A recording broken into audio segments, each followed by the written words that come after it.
I'm Ben Gaffney from Lyman Orchards. Today we're going to make a nice simple apple chip. Our ingredients include Lyman apples, kosher salt, and cracked black pepper. Alright, we're going to start by slicing the apples. I like to use the Chinese mandolin. You can pick it up at any Asian market for about 20 bucks.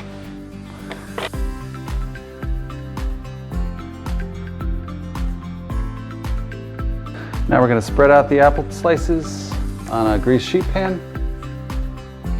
Try and use the big pieces, the others you can use for a snack.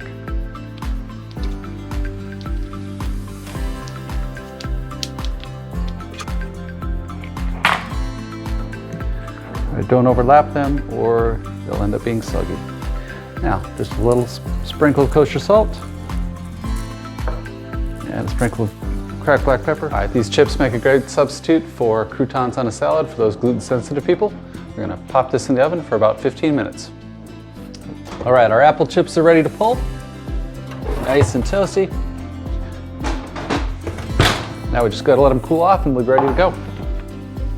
All right, the apple chips are ready to serve. You can serve them with dip or you could use them as a bread substitute for croutons or crackers.